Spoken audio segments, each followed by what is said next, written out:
नमस्कार दोस्तों, कविता Yadav YouTube channel पर आप सभी का स्वागत है। संपूर्ण हिंदी विषय की तैयारी को आगे बढ़ाते हुए हिंदी साहित्य से संबंधित महत्वपूर्ण तथ्यों को करते हुए हम आगे बढ़ रहे हैं। चाहे किसी भी स्टेट के अंतर्गत होने वाली पीजीटी हिंदी संबंधी परीक्षा हो या फिर एनटीए नेट की परीक्षा हो या कोई अदर परीक्षा हो जिसमें हिंदी साहित्य संबंधी प्रश्न पूछे जाते हैं, जैसे कि अभी हाल ही में होने वाली बीपीएससी की परीक्षा हो या फिर यूपी पुलिस की परीक्षा हो, यूपीएसआई की परीक्षा हो।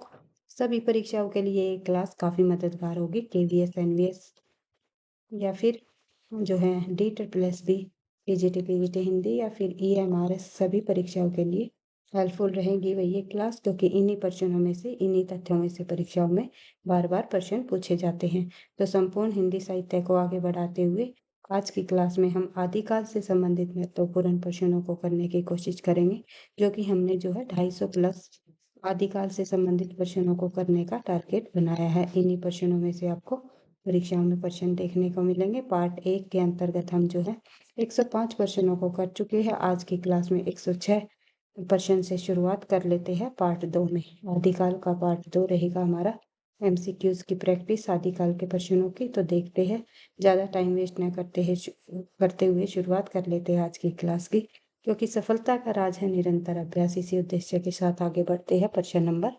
106। साहित्य का इतिहास बदलती हुई अभिरुचियों और संवेदनाओं का इतिहास होता है। जहाँ संवेदनाओं की बात आ जाए तो आंसर क्या होगा? ये कथन किसका है? ये पूछा हुआ है। साहित्य का इतिहास बदलती हुई अभिरुचियों और संवेदनाओं का इतिहास होता है। ये कथन आचार्य रामचंद्र शुक्ल का है, डॉक्टर नगेंद्र का है, रामस्वरूप चतुर्वेदी का है या फिर हजारी प्रसाद द्विवेदी जी का है? तो सही आंसर हो जाएगा हमारा सी। ये कथन जो है रामस्वरूप चतुर्वेदी का है। जो जहाँ संवेदनाओं की बात आ जाए, संवेदना शब्द बार बार दिखाई दे आपको, तो आपको आंसर में रामस्वरूप चतुर्वेदी लगा देना है। ये आपको ट्रिक से आप याद रख सकते हो। आगे बढ़ते हैं। नेक्स्ट क्वेश्चन है हमारा, जैन कवियों से संबंधित संगत कथन बताइए। तो जैन कवियों से संबंधित हमें संगत यानी कि सही कथन बताना है। यहाँ पर सत्य बताना है, असत्य नहीं बताना। तो ये आपको ये भी देख लेना है कि क्वेश्चन में पूछा क्या गया है। नहीं से संबंधित है या फिर है से संबंधित है, या सत्य पूछा हुआ है या असत्य, संगत पूछा हुआ है या असंगत। अर्थात यहाँ पर हमें सही कथन देखना है। चंद्रबाला रास की रचना जालोर में की गई, या क्या चंद्रबाला रास किस कवि के द्वारा लिखा गई रचना है? ये आपको ध्यान रखना है। पासगु कवि द्वारा जो है ये ग्रंथ लिखा गया है, चंद्रबाला रास। तो ध्यान रखना है, कई बार लेखक भी पूछ लिए जाते हैं। और ये रचना जालोर में की गई, ये बिल्कुल सही कथन है। हेमचंद्र को प्राकृत का पाणिनि भी कहा जाता है, ये भी पॉइंट हमारा बिल्कुल सही है। हेमचंद्र को जो है प्राकृत का पाणिनि भी कहा जाता है। शालिभद्र शुरी द्वारा रचित भारतीय बाहुबली रास 205 छंदों में रचित एक खंड काव्य है। तो ध्यान रखना है, ये एक खंड काव्य है, शालिभद्र शुरी जी द्वारा रचित भारतीय बाहुबली रास। तो आगे बढ़ते हैं।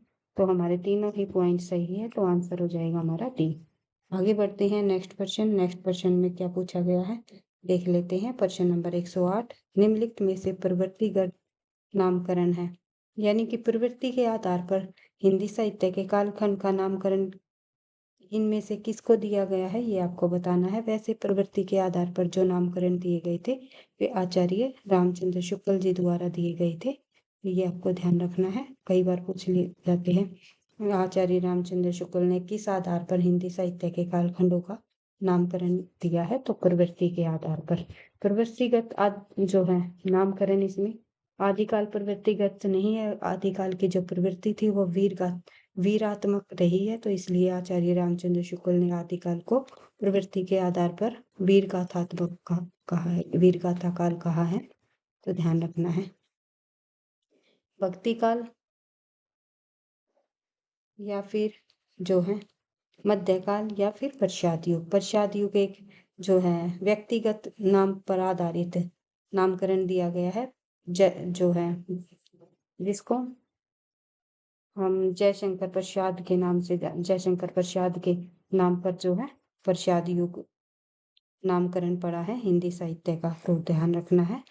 आंसर हो जाएगा हमारा भक्ति काल। भक्ति काल जो नाम है वो भक्ति की प्रवृत्ति को ध्यान में रखते हुए भक्ति काल नाम जो है प्रवृत्तिगत नामकरण है इनमें से, तो ये आपको ध्यान रखना है। आगे बढ़ते हैं, नेक्स्ट क्वेश्चन। आंसर होगा हमारा बी। आई होप आप समझ रहे होगे। अगर वीडियो आपको पसंद आ रही है तो प्लीज़ वीडियो को आप लाइक करते हुए चले, साथ में कमेंट करके भी अवश्य बताया करो कि आपको वीडियो कैसी लगी, ताकि मुझे नेक्स्ट क्लास बनाने का और अधिक मोटिवेशन मिलता रहे। आगे बढ़ते हैं, प्रश्न नंबर 109। इनमें से किस साहित्यकार ने अपने इतिहास ग्रंथ में हिंदी के गद्य साहित्य को गद्य का आविर्भाव, गद्य का परिवर्तन, गद्य का प्रसार और गद्य की वर्तमान गति नामक खंडों में विभक्त करके विवेचित किया है? तो सबसे पहले आपको ये बताना है हिंदी साहित्य के आधुनिक काल को गद्य काल की संज्ञा किसने दी है। ये आपको कमेंट बॉक्स में जो है क्वेश्चन लिखना है, आपके लिए होमवर्क है कि हिंदी साहित्य के आधुनिक काल को गद्य काल किसने कहा है।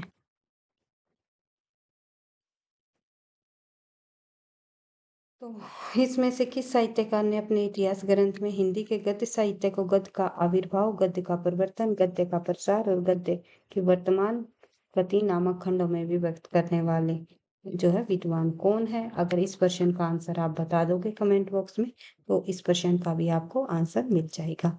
आंसर मैं इसका प्रश्न नंबर 109 का आंसर नहीं बताऊंगी, आपको कमेंट बॉक्स में लिख करके बताना है। आगे बढ़ते हैं, नेक्स्ट क्वेश्चन हम देखते हैं, प्रश्न नंबर 110। ये आपके लिए होमवर्क है भाई, एक क्वेश्चन मैं आपको डेली होमवर्क में भी दूंगी ताकि आप जो है कमेंट बॉक्स में उसका आंसर दे सको। और जब एक बार आप क्वेश्चन का आंसर देते हो तो भविष्य में जब अगर परीक्षा में वो प्रश्न पूछ लिया जाए तो आपका कभी भी गलत नहीं होगा। तो ये जो है कमेंट बॉक्स में लिखने की आप आदत डाल लो ताकि आपको अधिक से अधिक लाभ मिल सके। आगे बढ़ते हैं, निम्नलिखित को सुमेलित कीजिए।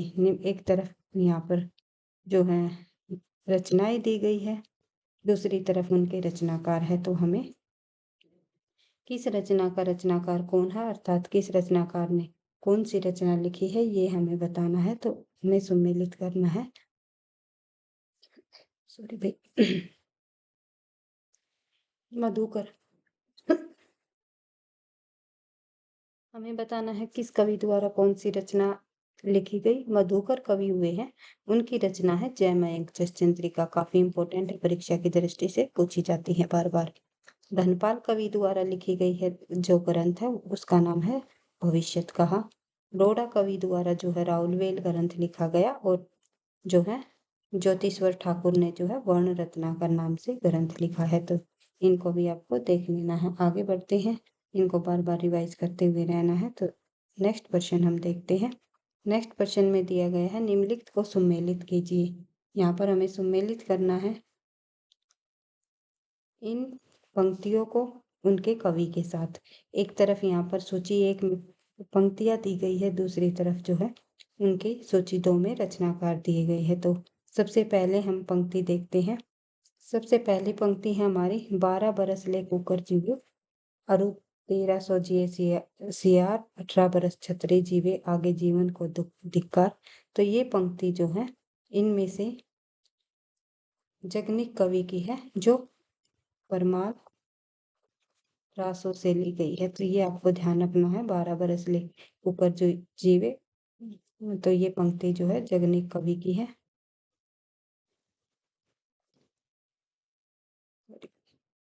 ये पंक्ति किस कवि की है? जगनिक कवि की है, जिन्होंने परमाल रासो नामक ग्रंथ की रचना की। तांबा तबा ये दुई सूचा, ये चरपटनाथ जी की पंक्ति है। नौलक पातुरी आगे नाचे, ये जो है पंक्ति गोरखनाथ जी की है। पुरुष कहानी हो कही, ये पंक्ति जो है विद्यापति की है। तो ये आपको ध्यान रखना है, ये विद्यापति की है। इस तरह हमारा इस प्रश्न का आंसर क्या हो जाएगा? इस प्रश्न का आंसर हो जाएगा हमारा, अगर मिलान के आधार पर देखें तो इस प्रश्न का आंसर हमारा होता है बी। तो ध्यान रखना है। आगे बढ़ते हैं, साहित्य का इतिहास जनता की चित्तवृत्ति का इतिहास है। ये कथन किसका है? तो ये कथन आप सभी को पता है। साहित्य का इतिहास जनता की चित्तवृत्ति का इतिहास बताया है आचार्य रामचंद्र शुक्ल जी ने। नेक्स्ट क्वेश्चन हम देखते हैं, इतिहास के प्रति भारतीय दृष्टिकोण किस प्रकार का रहा? इतिहास के प्रति जो भारतीय दृष्टिकोण रहा है वो रहता है आदर्शमूलक व अध्यात्मवादी। आगे बढ़ते हैं, नेक्स्ट क्वेश्चन हम देखते हैं, हिंदी साहित्य की भूमिका के लेखक कौन है? हिंदी साहित्य की भूमिका नामक जो ग्रंथ हजारी प्रसाद द्विवेदी जी द्वारा लिखा गया। प्रकाशन वर्ष भी ध्यान रखना आपको, क्योंकि प्रकाशन वर्ष से संबंधित काफी सारे प्रश्न परीक्षाओं में पूछे जाते हैं। अभी DSSB की जो परीक्षा हुई थी 2025 के अंतर्गत, तो उसमें जो है लगभग 4 से 5 प्रश्न प्रकाशन वर्ष से भी पूछ लिए थे। तो जितने भी महत्वपूर्ण ग्रंथ है, जितनी भी महत्वपूर्ण रचनाएं हैं, सभी के प्रकाशन वर्ष को भी आपको बार बार रिवाइज करते हुए चलना है। याद करने से याद नहीं होता भाई, बार बार जब तथ्यों की रिवीजन करोगे तो अपने आप ही याद हो जाएंगे। आगे बढ़ते हैं, नेक्स्ट क्वेश्चन हमारा 115 क्वेश्चन में पूछा गया है, हिंदी साहित्य के इतिहास लेखन की परंपरा का सूत्रपात किसने किया? हिंदी साहित्य के इतिहास की लेखन परंपरा का सूत्रपात करने का जो श्रेय है वो गारसादास दासी जी द्वारा जाता है। गारसादास दासी ने हिंदी साहित्य इतिहास लिखने की परंपरा का सूत्रपात किया था, अर्थात सबसे पहले हिंदी साहित्य का इतिहास लिखने वाले विद्वान गारसादास दासी थे, जो कि फ्रेंच विद्वान थे।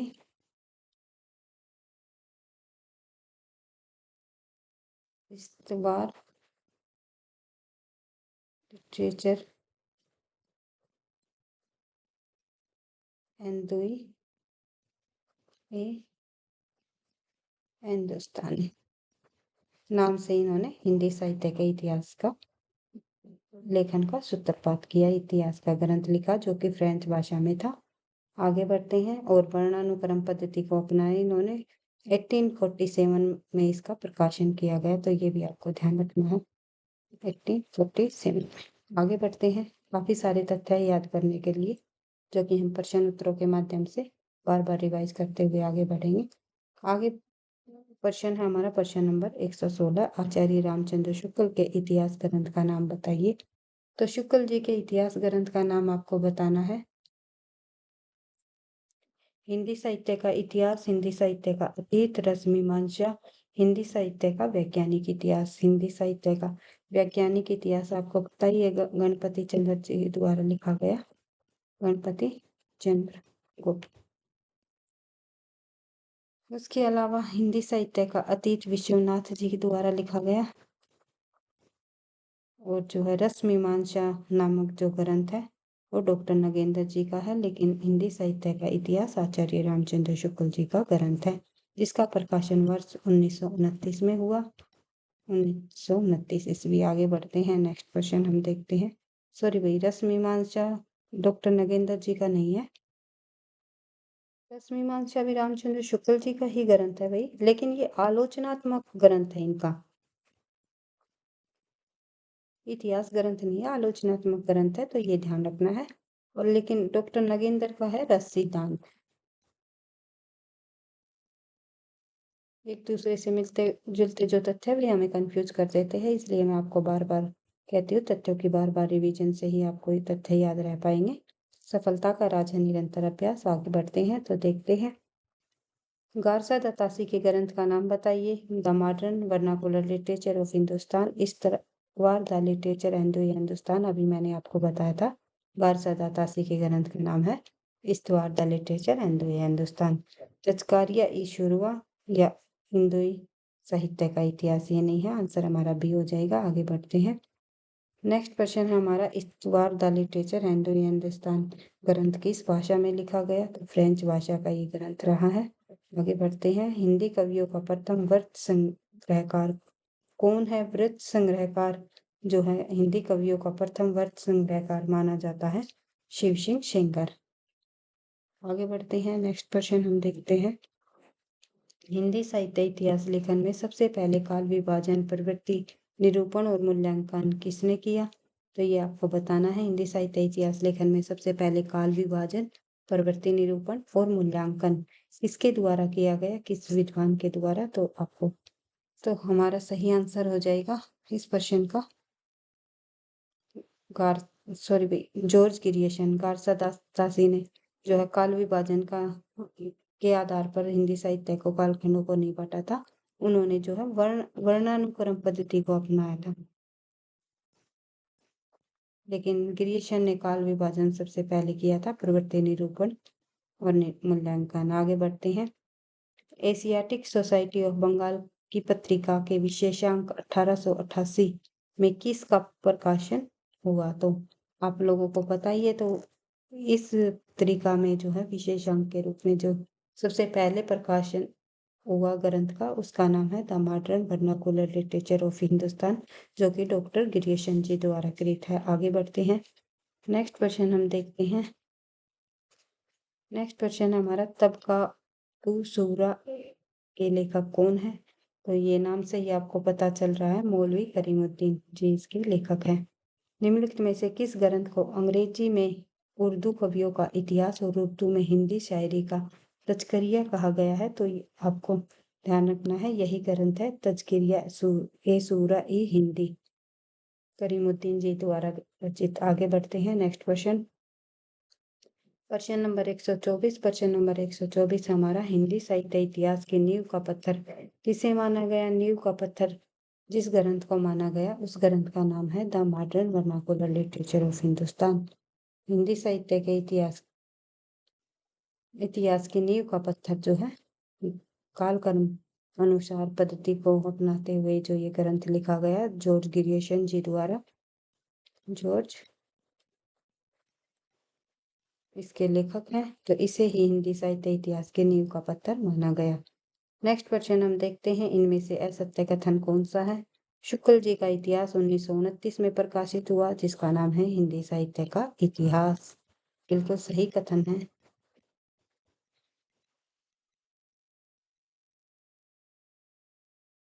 1929 में प्रकाशित किया गया। गारसादा तासी हिंदी साहित्य इतिहास के प्रथम लेखक है। बिल्कुल सही है, जिसने फ्रेंच भाषा में ये ग्रंथ लिखा अपना, द इस्तवार लिटरेचर एंड हिंदुस्तान। शिव सिंह सेंगर ने लगभग 1000 कवियों का विवरण किया ये पॉइंट भी हमारा सही है। शिव सिंह सरोज में शिव सिंह सेंगर जी द्वारा रचित। लेखक कौन है इसके? शिव सिंह सेंगर, शिव सिंह सरोज के लेखक हैं। इनमें लगभग 1000 कवियों का विवरण हमें देखने को मिलता है, और उनका ये ग्रंथ भी वर्णानुक्रम पद्धति पर ही आधारित है, गारसादा तासी की तरह। तो ये आपको ध्यान रखना है। गारसादा तासी के बाद ही इन्होंने अपना ये ग्रंथ लिखा था, शिव सिंह सरोज, जिसमें 1000 कवियों का विवरण है। हिंदी साहित्य का आदिकाल डॉक्टर नगेंद्र जी की रचना है, ये आप सभी को पता है। हिंदी साहित्य की भूमिका, हिंदी साहित्य का उद्भव और विकास, और हिंदी साहित्य का आदिकाल हजारी प्रसाद जी का ग्रंथ है। हजारी प्रसाद जी द्वारा रचित है, ना कि डॉक्टर नगेंद्र। यहाँ पर असत्य पूछा हुआ है, आंसर हो जाएगा हमारा डी। आगे बढ़ते हैं। नेक्स्ट क्वेश्चन हम देखते हैं। प्रश्न नंबर 126। किस साहित्य इतिहासकार ने जनता के चित्तवृत्ति को काल विभाजन का आधार बनाया? तो हमने देख लिया इस प्रश्न का आंसर, आचार्य रामचंद्र शुक्ल ने। आगे बढ़ते। आचार्य रामचंद्र शुक्ल ने अपने इतिहास ग्रंथ को कितने कालखंडों में विभाजित किया है? तो 4 कालखंडों में इन्होंने अपने इतिहास ग्रंथ को विभाजित किया है। वीर गाथा काल नाम के विरुद्ध सौर प्रमुख आपत्ति है। वीर गाथा काल के नाम के विरुद्ध सौर प्रमुख आपत्ति क्या रही? तो ये आपको बताना है। सही आंसर हो जाएगा इस प्रश्न का हमारा, उसमें अप्रिय और कुछ परवर्ती काल की रचनाएं थी, इसलिए जो है वीर कथा काल के विरुद्ध आपत्ति जताई गई। आगे बढ़ते हैं। नेक्स्ट क्वेश्चन, हिंदी साहित्य के आरंभिक काल का सर्वाधिक उपयुक्त नाम क्या है? तो हिंदी साहित्य के आरंभिक काल का जो सर्वाधिक उपयुक्त नाम माना जाता है, वो माना जाता है इनमें से वीरगाथा काल, चारण काल, सिद्ध सामंत काल या आदिकाल।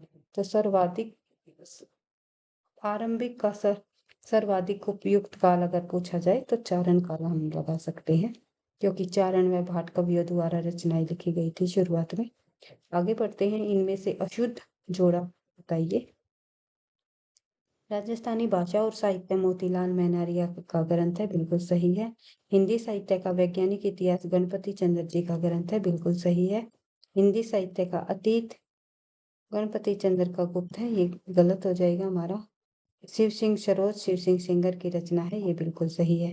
हिंदी साहित्य का अतीत विश्वनाथ जी का है, ना कि डॉक्टर गणपति चंद्र जी का। आगे बढ़ते हैं। नेक्स्ट क्वेश्चन हम देखते हैं, प्रश्न नंबर 131। हिंदी साहित्य के सर्वप्रथम इतिहास ग्रंथ का रचना काल क्या है? हिंदी साहित्य का सर्वप्रथम ग्रंथ कौन सा है, ये आपको ध्यान रखना है। गार्स दासी जी का है। इस्तवा लिटरेचर एंड हिंदुस्तान। तो ये इस ग्रंथ का जो प्रकाशन है वो कब हुआ, रचना काल पूछा हुआ है, तो आंसर हो जाएगा हमारा 1839। 1839 इसका पहला प्रकाशन हुआ, फिर 47 में भी इसका प्रकाशन हुआ था दूसरा। तो आगे बढ़ते हैं। नेक्स्ट क्वेश्चन हम देखते हैं, हिंदी साहित्य इतिहास लेखन में आचार्य रामचंद्र शुक्ल का प्रथम क्रांतिकारी कदम था। हिंदी साहित्य इतिहास लेखन में आचार्य रामचंद्र शुक्ल का प्रथम क्रांतिकारी कदम क्या रहा, ये आपको बताना है। अपभ्रंश साहित्य को हिंदी साहित्य से अलग मानकर उसे पूर्व पीठिका के रूप में प्रस्तुत करना है इनका जो है क्रांतिकारी कदम था। तो ये आपको ध्यान रखना है, आंसर हो जाएगा हमारा ए। नेक्स्ट क्वेश्चन हम देखते हैं। नेक्स्ट क्वेश्चन है हमारा क्वेश्चन नंबर 33 133। आचार्य रामचंद्र शुक्ल के अनुसार किसकी रचनाएं साहित्य की कोटि में नहीं आती? तो आपको ये ध्यान रखना है कि आचार्य रामचंद्र शुक्ल ने जो है सिद्ध और योगियों की रचनाओं को साहित्य की कोटि में नहीं रखा। आगे बढ़ते हैं। नेक्स्ट क्वेश्चन हम देखते हैं, उस इतिहास ग्रंथ का नाम बताइए जिसमें लगभग 5000 कवियों का विवरण संकलित है। उस इतिहास ग्रंथ का नाम बताइए जिसमें 5000 कवियों का विवरण है। शिव सिंह सरोज में हमने देखा था 1000 कवियों का विवरण दिया गया था, तो ये आंसर नहीं होगा हमारा, तो आंसर हो जाएगा मिश्र बंधु। मिश्र बंधु विनोद में जो है लगभग 5000 कवियों का जीवन परिचय दिया गया है। आगे बढ़ते हैं। और रामचंद्र शुक्ल ने भी जो है अपने इतिहास ग्रंथ में मिश्र बंधु के ग्रंथ को ही जो है मिश्र बंधु विनोद के ग्रंथ को ही आधार बनाकर अपने जो इतिहास ग्रंथ में कवियों का जीवन परिचय दिया था। आगे बढ़ते हैं। नेक्स्ट क्वेश्चन हम देखते हैं, प्रश्न नंबर 135। मिश्र बंधुओं में कौन सा नाम सम्मिलित नहीं है? इनमें से जो है मिश्र बंधु भाई 3 भाई थे, उन तीनों भाइयों के नाम पर ही जो है मिश्र बंधु विनोद लिखा गया। तीनों भाइयों ने मिलकर वो ग्रंथ लिखा मिश्र बंधु विनोद। और उन तीनों भाइयों का यहाँ पर नाम बताना है हमें। श्याम बिहारी मिश्र, या फिर सुखदेव बिहारी मिश्र, गणेश बिहारी मिश्र, या कृष्ण बिहारी मिश्र। तो इनमें से कौन सा नाम नहीं है मिश्र बंधुओं में? आंसर हो जाएगा हमारा डी, कृष्ण बिहारी मिश्र मिश्र बंधुओं में नहीं आते। ये तीनों के तीनों नाम जो है मिश्र बंधुओं के है, श्याम बिहारी, सुखदेव बिहारी और गणेश बिहारी। श्याम सुख गणेश, इस तरह से आप याद रख सकते हो। आगे बढ़ते हैं। मिश्र बंधु विनोद में साहित्य के इतिहास को कितने कालखंडों में विभाजित किया गया? तो आंसर हो जाएगा हमारा 5। आचार्य रामचंद्र शुक्ल ने 4 कालखंडों में विभाजित किया था हिंदी साहित्य के इतिहास को, लेकिन मिश्र बंधुओं ने 5 खंडों में विभाजित किया है, ध्यान रखना है। आगे बढ़ते हैं। नेक्स्ट क्वेश्चन हमारा नेक्स्ट क्वेश्चन, हिंदी नवरत्न के लेखक कौन है? हिंदी नवरत्न नामक जो ग्रंथ है वो भी मिश्र बंधुओं जी द्वारा ही लिखा गया, तो ये ध्यान रखना है। मिश्र बंधु विनोद और हिंदी नवरत्न। मिश्र बंधु विनोद का प्रकाशन जो है, एक मिनट में प्रकाशन भी आपको साथ साथ बता देती हूँ ताकि आपकी बार बार रिवीजन होती रहे। मिश्र बंधु विनोद नामक जो ग्रंथ है इसका प्रकाशन इन्होंने 1913 में प्रथम प्रथम 3 भाग प्रकाशित किए गए 1913 में, और जो है चौथा भाग जो है प्रकाशित कराया 1934 ईस्वी में। और जो ये ग्रंथ है इनका हिंदी नवरत्न, इसका प्रकाशन हुआ 1910 में। ये सभी प्रकाशन वर्ष आपको ध्यान रखने हैं मिश्र बंधुओं से संबंधित। आगे बढ़ते हैं। नेक्स्ट क्वेश्चन, प्रश्न नंबर 38। नागरिक पौराणिक सभा द्वारा प्रकाशित हिंदी साहित्य के वृहत इतिहास के कुल कितने खंड है?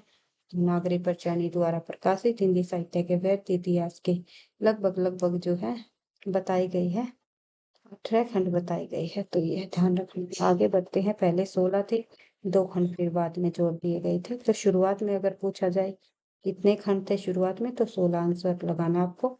लेकिन अगर कुल पूछे जाए तो 18 ग्रंथ जो खंड बताए गए हैं। आगे बढ़ते हैं। Next question 139। The modern vernacular literature of Hindustan को हिंदी का प्रथम साहित्य इतिहास ग्रंथ किसने माना? The modern literature of Hindustan को हिंदी का प्रथम साहित्य ग्रंथ मानने वाले जो लेखक, जो विद्वान हुए हैं, वो हुए हैं डॉक्टर किशोरीलाल गुप्त। और ये ग्रंथ किसका है ये सभी को पता है, ग्रियर्सन जी का है ये ग्रंथ।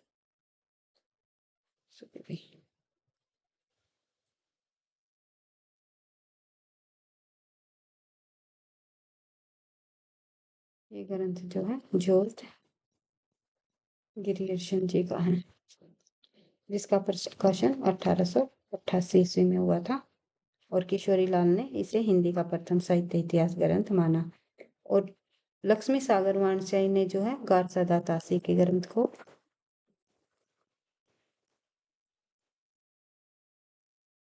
तो का जो ग्रंथ है इस्तवार the literature and the Hindustan,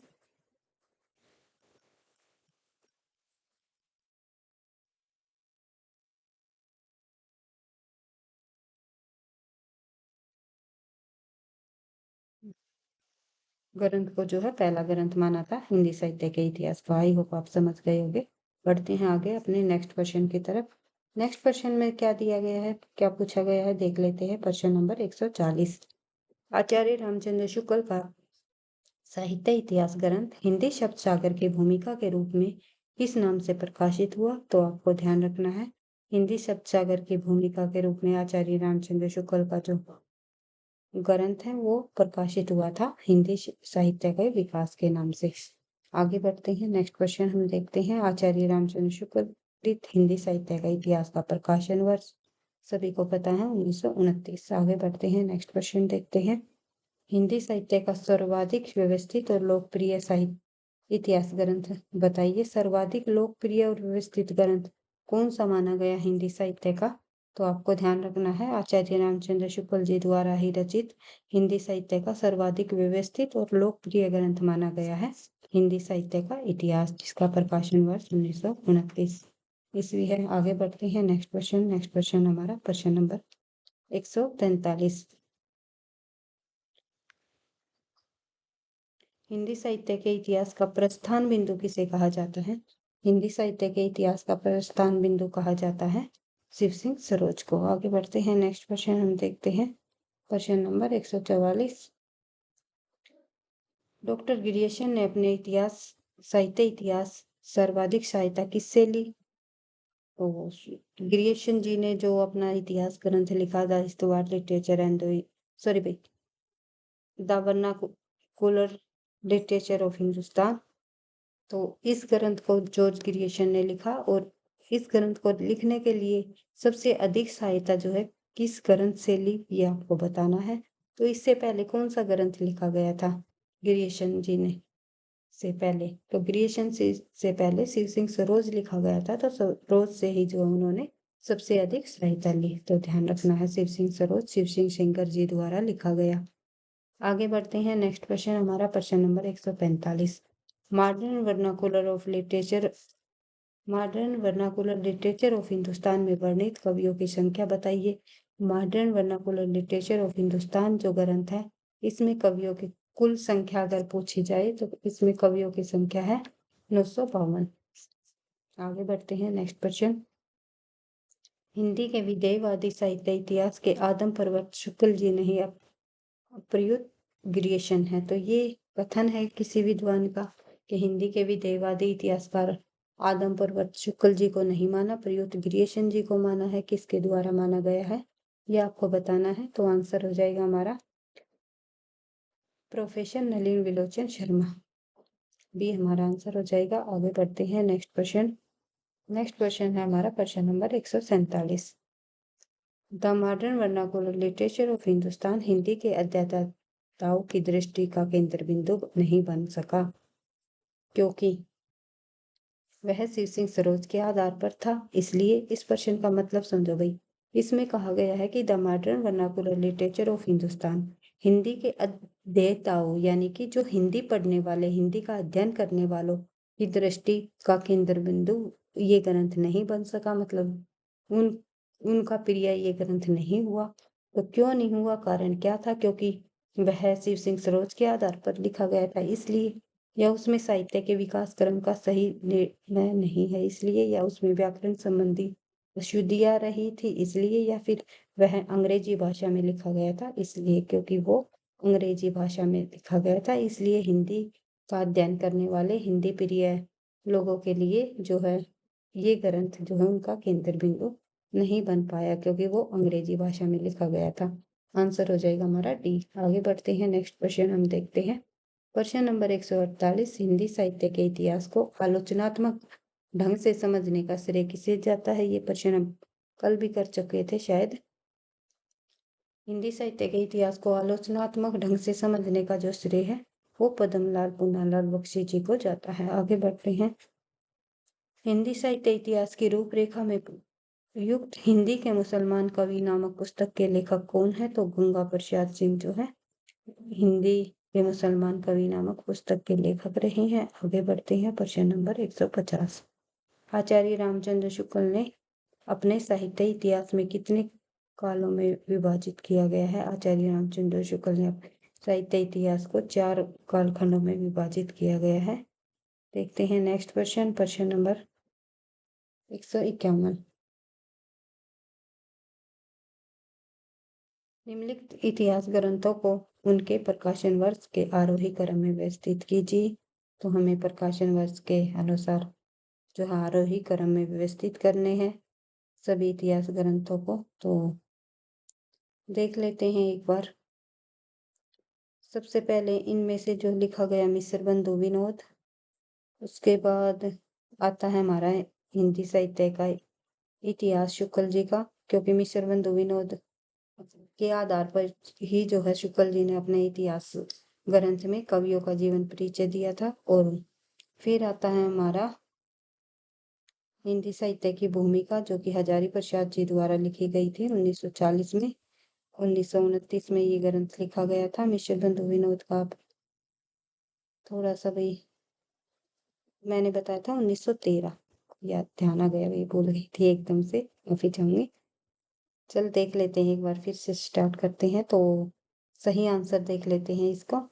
इसका है हमारा सही आंसर सी। तो देखते हैं मिस्र बिंदु बंधु विनोद का प्रकाशन 1913, पहला, दूसरा और तीसरा प्रकाशन 1913 में हुआ था, और चौथा जो है 1934 में किया गया था। ये आपको ध्यान रखना है, लेकिन हम 13 ही लगाएंगे। उसके बाद जो है आता है हिंदी साहित्य का इतिहास, जो कि रामचंद्र शुक्ल जी ने लिखा 1929 ईस्वी में। फिर आती है हिंदी साहित्य की भूमिका 1940, हजारी प्रसाद जी द्वारा लिखी गई। प्रसाद शुक्ल जी, ये तो पता ही है आपको, मिस्र बंधु। इसके अलावा हिंदी साहित्य का वैज्ञानिक इतिहास की बात करें तो 1965 में लिखा गया गणपति चंद्र जी द्वारा। तो ये आपको ध्यान रखना है, सभी प्रकाशन वर्ष के अनुसार इन ग्रंथों को याद कर लेना है, क्योंकि एक क्वेश्चन तो जो है इन ग्रंथों का प्रकाशन वर्ष भी से संबंधित भी अवश्य ही पूछा जाता है परीक्षा में, तो ध्यान रखना है। आगे बढ़ते हैं। आदिकाल की समय सीमा क्या मानी जाती है? तो आपको पता ही है, आदिकाल की समय सीमा 1075 से 1375 ईस्वी मानी जाती है। आगे बढ़ते हैं, नेक्स्ट क्वेश्चन। वीरगाथा का नामकरण किसने दिया? आचार्य रामचंद्र शुक्ल जी ने वीरगाथा नामकरण दिया है। तो रासो के रचयिता कौन है? अब थोड़े इजी इजी और छोटे छोटे प्रश्न आपको देखने को मिलेंगे, तो देखते हैं। रासो के रचयिता जो है चंद बरदाई जी है। पृथ्वीराज रासो ग्रंथ की रचना की। चंद बरदाई ने 69 सर्ग इसमें थे, और जो है 61 सर्ग इन्होंने लिखे। 8 सर्ग इनके पुत्र ने के द्वारा लिखे गए, जलहन द्वारा, जिनके पुत्र का नाम है चंद बरदाई के पुत्र। तो 68 प्रकार के छंदों का प्रयोग किया। काफी सारे तथ्य है पृथ्वीराज रासो से संबंधित याद करने को। बिसल देव रासो के लेखक कौन है? बिसल देव रासो के लेखक जो है नरपति नालय जी है, ये आपको ध्यान रखना है। आगे बढ़ते हैं। आदिकाल की प्रमुख भाषा क्या रही? तो आदिकाल की अगर प्रमुख भाषा की बात करें तो वैसे तो काफ़ी सारी भाषाएँ आदिकाल में प्रयुक्त हुई। यहाँ पर प्रमुख पूछी गई है तो ब्रज भाषा का कोटा में अधिक देखने को मिला है। सिद्ध साहित्य की भाषा क्या थी? सिद्ध साहित्य में जो है हमें संध्या भाषा देखने को मिली है। सॉरी भाई, एक सेकंड। 2156 क्वेश्चन।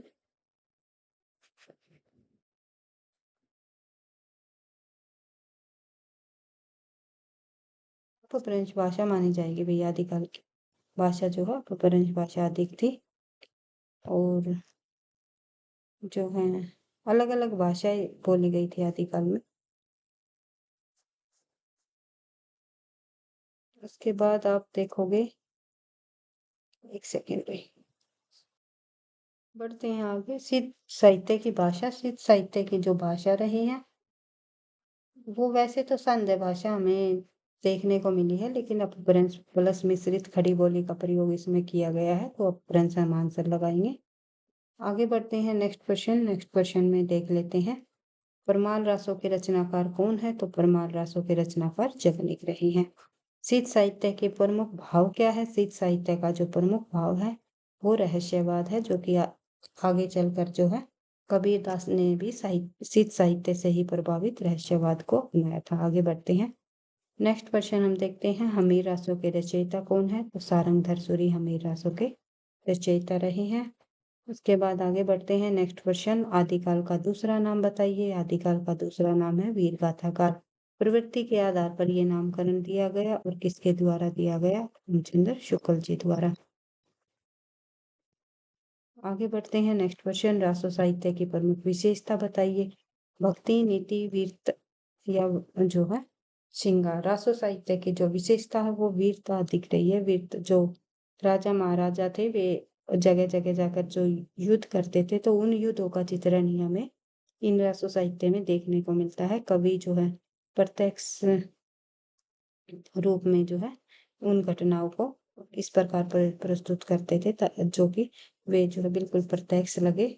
आगे बढ़ते हैं। जैन साहित्य की भाषा बताइए। तो जैन साहित्य की भाषा पूछी हुई है यहाँ पर। जैन साहित्य की भाषा की बात करें तो हम जैन साहित्य की भाषा लगाएंगे पाली भाषा, क्योंकि पाली और प्राकृत, जो महावीर प्रसाद जी थे उन्होंने जो पाली में जो साहित्य लिखा गया था उनको आम बोलचाल के जो उपदेश दिए थे वे प्राकृत में दिए थे। तो ये आपको ध्यान रखना है, उपदेश प्राकृत में दिए गए थे, साहित्य जो है पाली में लिखे गए थे। यहाँ पर साहित्य की भाषा पूछी हुई है।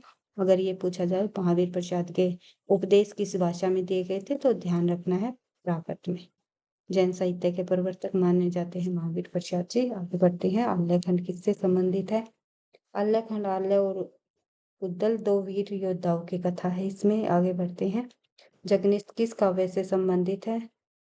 परमाल रासो के लेखक है जगनीश। आगे बढ़ते हैं। सिद्ध साहित्य के प्रमुख कवि बताइए। यहाँ पर सरहप्पा जो है सिद्ध साहित्य के प्रमुख कवि माने जाते हैं। नाथ साहित्य की विशेषता बताइए। नाथ साहित्य की विशेषता योग साधना रही है। हठ योग जो है इनकी प्रमुख प्रवृत्ति रही है। आगे बढ़ते हैं। रासो शब्द का अर्थ बताइए। रासो शब्द का अर्थ होता है भाई यहाँ पर गाथा। आगे बढ़ते हैं। नेक्स्ट क्वेश्चन हमारा आदिकाल। एक सेकेंड भाई, रासो शब्द का अर्थ पूछा हुआ है, ना कि रासो शब्द की उत्पत्ति किस शब्द से हुई, ये नहीं पूछा हुआ भाई, ध्यान रखना है। प्रश्न किस प्रकार से पूछे जा रहे हैं। सरहप्पा किस परंपरा से जुड़े हैं? सरहप्पा अभी बताया था सिद्धों के प्रमुख कवि माने जाते हैं सरहप्पा। अपभ्रंश का विकास किससे हुआ? अपभ्रंश का विकास जो है किस भाषा से हुआ ये आपको बताना है। प्राकृत से निकली थी अपभ्रंश। अपभ्रंश से बाद में हिंदी का विकास हुआ। आगे बढ़ते हैं। नाथ शब्द का अर्थ बताइए। यहाँ पर आप देख सकते हो सबसे पहले भाषा आई थी हमारी संस्कृत। संस्कृत में भी सबसे पहले वैदिक संस्कृत, फिर लौकिक संस्कृत, उसके बाद विकास हुआ पाली भाषा का। पाली के बाद प्राकृत, प्राकृत के बाद अपभ्रंश, अपभ्रंश और अपभ्रंश के बाद जो है धीरे धीरे जो है हिंदी भाषाओं का विकास होने लगा। हिंदी और हिंदी तक की भाषाएं। आगे बढ़ते हैं। नेक्स्ट क्वेश्चन, नाथ शब्द का अर्थ बताइए। तो नाथ शब्द का अर्थ होता है स्वामी। आगे बढ़ते हैं। नेक्स्ट क्वेश्चन, आदिकालीन रचनाओं में प्रमुख छंद। आदिकालीन रचनाओं में प्रमुख छंद हमें बताना है। दोहा छंद, सवैया छंद, छप्पे छंद या रोला छंद। तो सही आंसर हो जाएगा हमारा छप्पे छंद। आदिकाल का जो प्रमुख छंद है वो छप्पे छंद रहा है। आगे बढ़ते हैं। नेक्स्ट क्वेश्चन, विसल देव रासो किस राजा पर आश्रित है। तो विसल देव रासो, विसल देव राजा पर आश्रित एक कथा है, रासो साहित्य है, लिखा गया है। और विसल देव भी कौन सा, तीसरे नंबर का, तीसरे नंबर का है विसल देव। तो ये आपको ध्यान रखना है। और इसका दूसरा नाम भी पूछ लिया जाए तो विग्रह राज चतुर्थ इसका दूसरा नाम है। तो विसल देव का ही दूसरा नाम है विग्रह राज चतुर्थ। ये आपको ध्यान रखना है। खुमान रासो के रचयिता का नाम बताइए। तो खुमान रासो के रचयिता का नाम है दलपति विजय। आगे बढ़ते हैं। नेक्स्ट क्वेश्चन, आदिकालीन काव्य की प्रमुख शैली है। आदिकालीन काव्य की जो प्रमुख शैली है वो किस प्रकार की रही है। तो सही आंसर हो जाएगा हमारा वर्णनात्मक। आगे बढ़ते हैं। जैन काव्य का प्रमुख विषय बताइए। तो जैन काव्य का जो प्रमुख विषय रहा है धर्म प्रचार, जो कि जैन कवियों द्वारा अपने धर्म का प्रचार प्रसार करने के लिए ही रचनाएं की गई थी। आगे बढ़ते हैं। नेक्स्ट क्वेश्चन, संदेश रासक के लेखक कौन है। संदेश रासक के लेखक है अब्दुल रहमान, जो कि हजारी प्रसाद द्विवेदी ने हिंदी का पहला कवि माना है। अब्दुल रहमान को हिंदी का प्रथम कवि, इसके अनुसार, हजारी प्रसाद जी के अनुसार। और ये भी ध्यान रखना है, संदेश रासक एक प्रकार का खंड काव्य है। कई बार परीक्षाओं में पूछा जाता है किस प्रकार का काव्य है, खंड काव्य है। आगे बढ़ते हैं। सिद्ध साहित्य का प्रमुख उद्देश्य बताइए। तो सिद्ध साहित्य का जो प्रमुख उद्देश्य है वो तंत्र साधना है। आगे बढ़ते हैं। नेक्स्ट क्वेश्चन, आदिकालीन साहित्य का मूल स्वर क्या है। आदिकालीन साहित्य का जो मूल स्वर है इनमें से क्या रहा है ये आपको बताना है। आदिकालीन साहित्य का मूल स्वर भक्ति है, वीरता है, श्रृंगार है या करुण। आंसर हो जाएगा हमारा वीरता, क्योंकि रासो साहित्य लिखा गया आदिकाल में और रासो में आप लोगों ने वीरता की बात देखी है, वीरता भरी रचनाएं की गई। आगे बढ़ते हैं। रासो, पृथ्वीराज रासो किस भाषा में रचित है। तो पृथ्वीराज रासो की भाषा पूछी गई है। तो अपभ्रंश मिश्रित राजस्थानी जो भाषा है वो पृथ्वीराज रासो की भाषा आएगी। वैसे तो डिंगल पिंगल भी कही जा सकती है। काफी सारे भाषाओं के शब्दों का प्रयोग हुआ है पृथ्वीराज रासो में, जिसमें ब्रज भाषा भी, खड़ी बोली भी हमें देखने को मिलती है। लेकिन ऑप्शन में डिंगल पिंगल नहीं है। अगर डिंगल पिंगल ऑप्शन में हो तो आप डिंगल पिंगल आंसर लगा सकते हो। लेकिन मिश्रित अपभ्रंश, मतलब मिश्रित अपभ्रंश का मतलब यही है कि इसमें ब्रज प्लस अपभ्रंश, अपभ्रंश और जो है राजस्थानी आदि भाषाओं का प्रयोग किया गया। आगे बढ़ते हैं। नेक्स्ट क्वेश्चन, आदिकालीन काव्य में अतिशयोक्ति, अतिशयोक्ति की वर्तनी भी आप देख सकते हो, कई बार परीक्षाओं में पूछा जाता है। कई बार हम ऐसे लिख देते हैं अतिशयोक्ति, तो ये हमारा वर्तनी की दृष्टि से बिल्कुल गलत शब्द है। तो ये हमारा पूरा शय आएगा, ये ध्यान रखना आपको। आगे बढ़ते हैं तो देखते हैं, सौंदर्य वर्णन, वीरता वर्णन, नीति शिक्षा या भाव, भक्ति भाव। आदिकालीन काव्य में अतिशयोक्ति शब्द का मुख्यतः किस लिए हुआ। तो किस लिए हुआ था अतिशयोक्ति का प्रयोग, क्योंकि सौंदर्यता को बढ़ाया गया था। अतिशयोक्ति यानी कि बढ़ा चढ़ाकर जो वर्णन किए गए थे काव्य में, सौंदर्यता को बढ़ाने के लिए ही अतिशयोक्ति का प्रयोग किया गया था। आगे बढ़ते हैं, देखते हैं नेक्स्ट क्वेश्चन। नेक्स्ट क्वेश्चन हमारा प्रश्न नंबर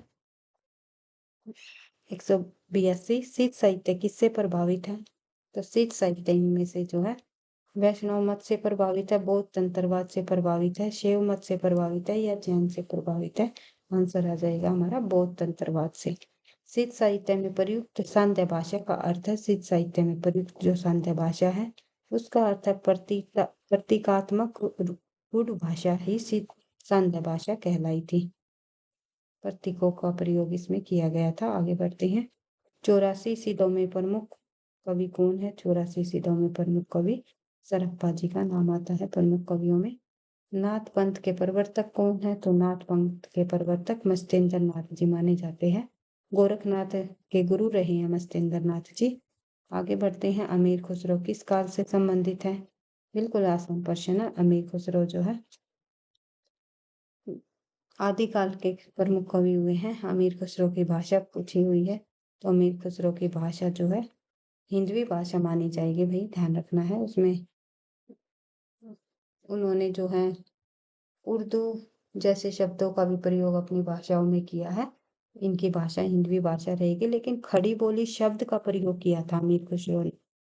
अगर ये पूछा जाए खड़ी बोली शब्द का प्रयोग सबसे पहले आदिकाल में किस कवि ने किया, तो अमीर खुसरो जी का ही नाम आएगा। आगे बढ़ते हैं, अमीर खुसरो से संबंधित है। अमीर खुसरो से संबंधित जो है प्रारंभिक हिंदी फारसी काव्य जो है इनसे अमीर खुसरो से संबंधित है। आगे बढ़ते हैं, सहजिया परंपरा संबंधित है। सहजिया परंपरा में कहाँ देखने को मिली है? तो सहजिया संप्रदाय या सहजिया परंपरा हमें जो है सिद्ध साहित्य में ही देखने को मिला है। आगे बढ़ते हैं, सिद्ध साहित्य का मूल क्षेत्र कौन सा माना जाता है? सिद्ध साहित्य का मूल क्षेत्र जो रहा है वो सॉरी भाई बंगाल और बिहार रहा है, ये आपको ध्यान रखना है। आगे बढ़ते हैं, रासो शब्द की व्युत्पत्ति रासक से मानने वाले विद्वान नहीं है। इनमें से रासक से किसने नहीं मानी रासक शब्द की उत्पत्ति? तो गणपति चंद्र गुप्त, दशरथ शर्मा, माता प्रसाद गुप्त या नरोत्तम स्वामी। इनमें से जो है नरोत्तम स्वामी ने रासक शब्द की उत्पत्ति रास शब्द से मानी है, ना कि रासक से। और मुख्य रूप से नाम आएगा रासक से मानने वालों में हजारी प्रसाद जी। ये भी आपको ध्यान रखना है, और इन तीनों का भी आपको ध्यान रखना है। इन चारों विद्वानों ने रासक से ही राशि शब्द की उत्पत्ति मानी है, और सर्वमान्य तौर पर भी राशि शब्द की उत्पत्ति रासक से ही मानी जाती है। नेक्स्ट क्वेश्चन हम देखते हैं, निम्नलिखित में से वीर गाथात्मक राशो काव्य नहीं है। इनमें से वीर गाथात्मक राशो काव्य कौन सा नहीं है? बिसल देव रासो एक सिंगारिक रचना है, सिंगार परक काव्य है, ना कि वीर गाथात्मक। ये आपको ध्यान रखना है, आंसर हमारा ए हो जाएगा।